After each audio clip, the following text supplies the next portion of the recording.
Bonjour à tous, c'est Nat, bienvenue sur ma chaîne. Alors on se retrouve aujourd'hui pour faire ensemble la demande d'une cliente. Alors elle m'avait acheté ce joli collier il y a un moment déjà, et puis finalement elle se rend compte qu'elle n'a pas beaucoup l'occasion de le porter.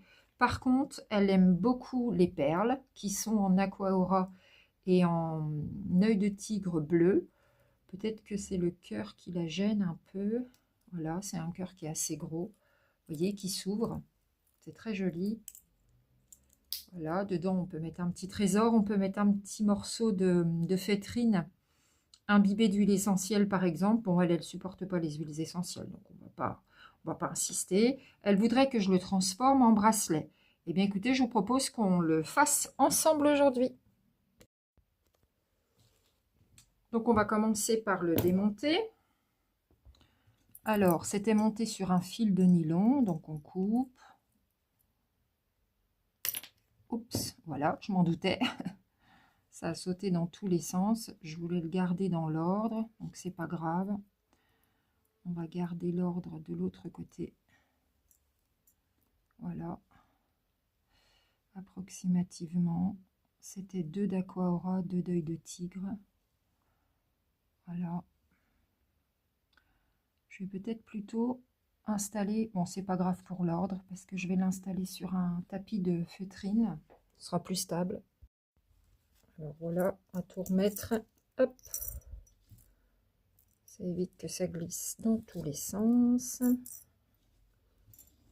Voilà. On récupère tout. Alors, elle voudrait un petit pendentif. Elle m'a dit soit en forme de cœur, soit une fleur. Puis ben, la chaîne, on verra bien ce qu'on en fait. Voilà, très bien. La petite perle bélière, du coup, on va les laisser sur le cœur. Alors ça a mal vieilli, les petites perles en métal. En fait, je vous montrerai dans une autre vidéo comment entretenir vos bijoux avec un petit chiffon d'argent. Franchement, c'est magique. Ça fonctionne super bien. Regardez là, par exemple, je ne sais pas si on va voir. Une perle métallique que j'ai frottée. À gauche, je l'ai frottée juste un instant. Et celle de droite, on ne voit pas bien. Elle est un petit peu noircie. Donc ça, c'est vraiment super pour frotter tous vos bijoux, que ce soit de l'or, de l'argent, du plaqué argent, du cuivre. Mais je vous ferai une démonstration dans une autre vidéo où on voit vraiment la différence. C'est ce qu'ils ont aussi les bijoutiers pour vraiment lustrer les bijoux, parce qu'il faut quand même bien se rendre compte que tout ce qui est métallique, peu importe le matériau, forcément, enfin à part l'or peut-être, mais tout ce qui est argenté, ça va s'oxyder à l'air. Donc avis à toutes mes clientes, si vous avez acheté chez moi des boucles, des chaînes, peu importe, toutes les pièces métalliques, vous constatez que ça noircit ou que ça change de couleur, c'est normal. Lors de mes prochaines commandes, de toute façon d'office, maintenant je mettrai un petit chiffon d'argent pour que vous puissiez entretenir tous les bijoux que vous achetez chez moi. Comme ça au moins, vous aurez ça avec vous, vous pourrez les garder un maximum de temps. Alors, on va choisir le petit pendentif. Alors, j'ai plusieurs boîtes. Alors, qu'est-ce que j'ai pour le cœur? Je pourrais avoir un cœur comme ça, un comme ça. Qu'est-ce qu'on va lui mettre? Celui-là, il est déjà monté sur une perle bélière. Celui-ci aussi. Quelquefois, je m'avance et je les monte un petit peu à l'avance. Celui-là, je le trouve trop gros. Qu'est-ce qu'on pourrait lui mettre? Alors, non. Ok, donc finalement, on va partir sur celui-ci. Voilà, celui-là, on va le mettre de côté. Alors, j'avais acheté un joli plateau, oh, qui paraissait bien en photo, pour vous faire les vidéos. Attendez, je vais bousculer tout ça, sauf que Ah bah tiens, il y avait une autre petite perle là. Sauf que bah, c'est pas génial. Je vais vous expliquer pourquoi. Vous voyez ici, ma cliente qui a un poignet de 16 cm. En vérité, ça fait 17,5 parce qu'il y a une différence entre la circonférence au milieu et la circonférence autour. Donc, bah, je ne vais pas m'en servir et je vais faire comme d'habitude. Je vais travailler en ligne. Donc ça, cette ligne-là, elle est plutôt sympa. Donc, je vais faire comme je fais d'habitude. Voilà. Je voulais vous faire un montage en rond. Et ben non. Et ben non, parce que ça ne me convient pas. Moi, ça me perturbe que ce soit écrit 16, alors qu'au final, la mesure, bah, ça fait 18,5. Donc, on va partir sur une ligne. Ici, le bord, il est un petit peu plus loin. Donc, je vais mettre un petit morceau de scotch pour délimiter mon bord.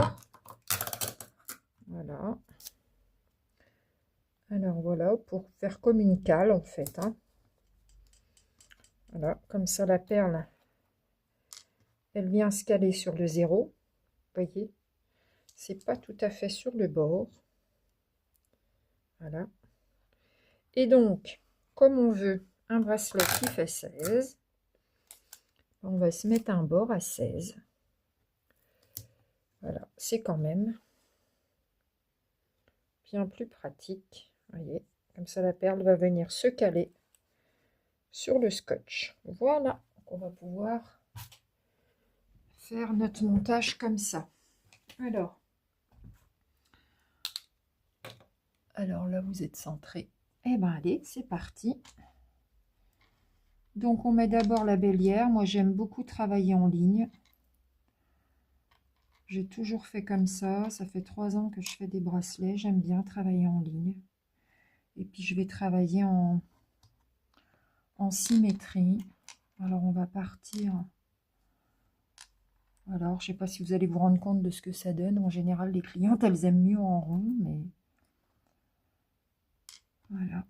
En symétrie avec le petit bout de scotch, c'est plutôt une bonne idée. Donc, on fait un montage. Voilà, c'est libre. C'est libre à chacun. Qu'est-ce qu'on peut mettre? Alors, les 2 cristals de roche, je pense qu'on va pouvoir les mettre au milieu. On va équilibrer avec une petite perle métallique. On va dire que le milieu, on est à 8, hein, à peu près. Voilà. On pourrait également mettre de chaque côté les 2 grosses qu'on avait au centre du collier, hein, parce que c'était un collier. Voilà, on va l'inclure dans le bracelet, la petite perle métallique. On sait qu'elle va aller entre les 2 perles ici. Donc on en a encore 2 à mettre. Hein. Celle-ci, on ne va pas l'utiliser du coup. Si on veut pouvoir garder une symétrie. Et puis, voilà. Après, on a le choix de monter comme on veut. Disons qu'ici, ce sera le centre du bracelet en face de la perle. Admettons que ce soit monté en rond. Les 2 perles ici, elles vont être en haut du bracelet et la perle bélière métallique, elle va être en bas. Et là, je suis en train de remplir les bords. D'accord? Continuons. Voilà, donc ça se termine. Voilà, même un poignet à 15,5. Hein. Donc là, on est à 16. Si on compte qu'on intercale les perles métalliques, bon, très probablement que ça va remplir. On pourrait même presque essayer de remplir avec une perle métallique supplémentaire. Alors, ouais, mais si celle-ci, on veut la garder au milieu, non, on ne va pas la mettre. On va essayer de monter comme ça et on mesurera après, au final, voir combien il fait exactement. Allez, entre 15,5 et 16. Allez, c'est parti. Je vais vous passer le montage. L'enfilage des perles, hein, ça ne va pas être intéressant très longtemps. Allez. Voilà, donc une fois monté, on vérifie la mesure. Ben, manifestement, il semble un peu petit. Ouais, donc quand même, c'était une bonne idée de mettre les perles de cristal de roche. Ben, vous savez quoi? On va les mettre de chaque côté de la bélière, vu qu'elles sont au centre. Comme ça, on aura une belle symétrie. Je les ajoute et je vous montre après. Alors, on va juste enlever la perle bélière. On va en mettre une de ce côté. Voilà.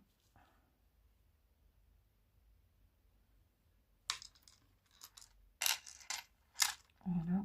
Et une autre. Finalement, on peut la mettre de ce côté-là directement. Le résultat sera exactement le même. Et là, si on mesure, ah ben on est super là. On est à 15,8 cm. Ben, ce sera parfait pour son tout petit poignet à 15. On laisse en général 1 cm pour les anses.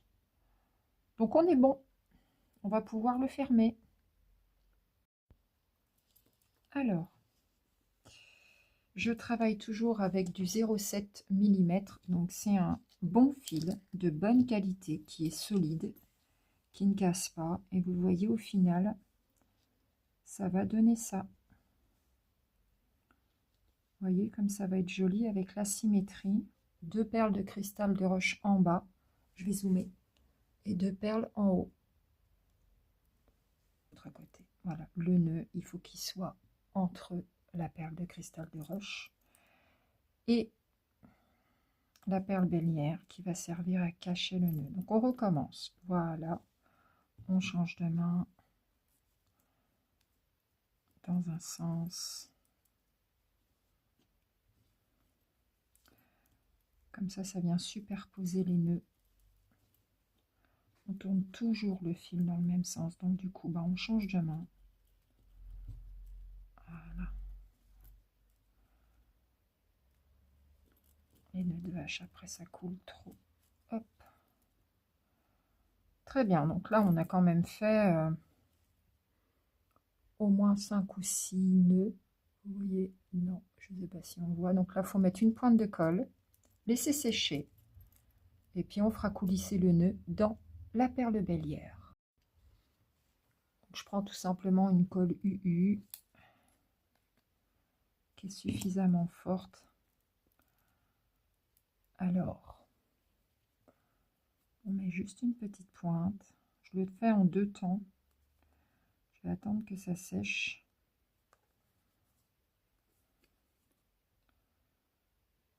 Voilà. Alors, une petite pointe de colle sur le nœud. Je préfère les coller même si le fil est bien solide. Ça va faire une petite boule de colle en séchant, mais c'est normal. Donc là, on va laisser sécher. On en remettra encore un petit peu s'il le faut. Et on cachera le nœud dans la perle bélière. Alors, on va vérifier. Donc le nœud est bien sec. Il est suffisamment gros. Voilà, donc on va pouvoir couper le fil. Avec un coupe-fil comme ça, c'est impeccable. Et on fait coulisser le nœud dans la perle.